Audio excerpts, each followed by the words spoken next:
आज हम करेंगे अरे एंड हैशिंग का फर्स्ट कंटेंट्स डुप्लीकेट अपनी नीट कोड की 150 डेज की सीरीज का पहला क्वेश्चन है। सीधा अभी क्वेश्चन देखते हैं। तो अरे and hashing contents duplicate easy leet code का है। क्वेश्चन मीन ये है दिया हुआ कि अगर गिवन एन इंटीजर अरे नम्स ट्रू रिटर्न करना है अगर कोई भी वैल्यू ट्वाइस आती है, नहीं तो फॉल्स देना है। तो एसेंशियली डुप्लीकेट्स देखने हैं, जो मतलब कोई भी एलिमेंट या नंबर जो भी अरे में एक से ज्यादा बार आ रहा है, दो तीन चार कितना भी हो सकता है, बस एक से ज्यादा बार आ रहा है, ऐसा अगर रहा तो ट्रू रिटर्न करना है, नहीं तो फॉल्स। तो अप्रोच देखते हैं पहले। अगर तो पहले एक सैंपल कुछ अरे ले लेते हैं। इस केस में 3 2 1 6 2 ऐसे कुछ लेते हैं। तो बस ये देखना है कोई भी एलिमेंट वापस से आ रहा है क्या अरे में। तो इस केस में टू देख सकते हैं, दो बार आ रहा है, तो इस केस में ट्रू रिटर्न करना है। और अगर कोई ऐसा केस रहे कि 4 1 2 3, तो इसमें कोई भी एलिमेंट दो बार ऑकर नहीं हो रहा, तो इस केस में फॉल्स रिटर्न करना है। तो पहला अप्रोच हम ये ले सकते हैं ब्रूट फोर्स, कि पहला मतलब दो फॉर लूप लगाएंगे। आई यहाँ से स्टार्ट होगा और जे हमेशा i+1 से एंड तक जाएगा।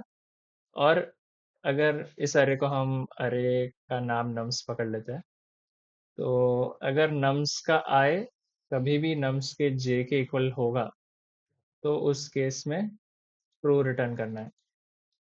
तो फिर इस केस में आई ये है, जे यहाँ यहाँ यहाँ यहाँ जा रहे हैं, तो अभी तो नहीं होगा। फिर जब इसको आई लेंगे, टू इधर आए, तो जे यहाँ से यहाँ तक जाएगा, और इस इंडेक्स पे इसको जे ट्रू मतलब जे आई के इक्वल होगा नम्स का, तो इस केस में ट्रू रिटर्न करना है। अभी ये ब्रूट फोर्स है, दो फॉर लूप है। अगर size of this nums is an अगर होगा, तो फिर इसका टाइम कॉम्प्लेक्सिटी एन स्क्वायर तक जाएगा, ओ ऑफ एन स्क्वायर तक जाएगा। और स्पेस तो चलो वन ही रहेगा, क्योंकि कुछ और स्टोर नहीं कर रहे वेरिएबल। तो थोड़ा इनएफिशिएंट है। अगर बड़ा साइज रहे अरे का बहुत ज़्यादा, तो फिर टाइम लिमिट भी एक्सीड हो सकता है। दूसरा अप्रोच ये रहेगा कि सॉर्ट कर दे हम अरे को। तो अगर इस अरे को सॉर्ट करते हैं, तो आंसर कुछ ऐसा आएगा 1 2 2 3 6। तो इसमें सॉर्ट होने के बाद सीधा एक इंडेक्स आई वन से चालू करो और लास्ट तक जाना है, जैसे कि फॉर इंट यहाँ पे आई वन से स्टार्ट होगा, और हमारे केस में एन के लेस देन तक प्लस प्लस आए। और फिर कहीं पे भी अगर नम्स का i-1, जो कि इसका पहला एलिमेंट था, ये इसके इक्वल निकलेगा, तो तभी के तभी फॉल्स रिटर्न कर सकते हैं, सॉरी लोग वो रिटर्न कर सकते हैं। तो यहाँ पे नम्स का है तो ट्रू रिटर्न करो, नहीं तो फॉल्स। अभी बट ये भी इनएफिशिएंट है, क्योंकि एन लॉग एन सॉर्टिंग का टाइम कॉम्प्लेक्सिटी है, और उसके ऊपर से प्लस एन रहेगा, क्योंकि फिर बाद में ये इटरेट भी करना है ढूंढने के लिए। तो मेरे हिसाब से फिर अप्रोच बेस्ट है कि अनऑर्डर सेट या मैप यूज़ किया जाए, क्योंकि उसका lookup time, search time, insertion वगैरह वो ओ ऑफ वन रहेगा, क्योंकि ये अंदर कुछ सॉर्टेड नहीं है। और हमेशा अनऑर्डर सेट में डुप्लीकेट्स अलाउड नहीं होते, सारे डिस्टिंक्ट रहते, तो वो कर सकते हैं। तो सीधा सेट में इंसर्ट करते जाएंगे हम, और जब भी अंदर डुप्लीकेट मिलेगा, तो ट्रू रिटर्न कर देंगे। अब इसका कोड देखते हैं।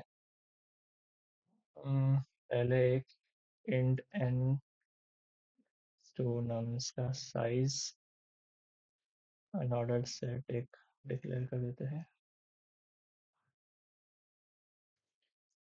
Set of int S T I equals to 0, I less than n, plus I, if st dot find nums का I अगर एंड के इक्वल नहीं है, मतलब कि उसके अंदर प्रेजेंट है, तो वो ट्रू रिटर्न करना है। ट्रू एल्स यहाँ पे एस टी में इंसर्ट कर दो वो एलिमेंट, तो नम्स का I, और यहाँ पे लास्ट में अगर कुछ हुआ नहीं, सारे डिस्टिंक्ट है, तो रिटर्न फॉल्स। एक सेकंड, ये सेमीकोलन रह गया। तो अभी रन करके देखते हैं एक बार। और रन हो रहा है, सबमिशन भी हो जाएगा। तो मिलते हैं अगले क्वेश्चन में। आज का इतना ही।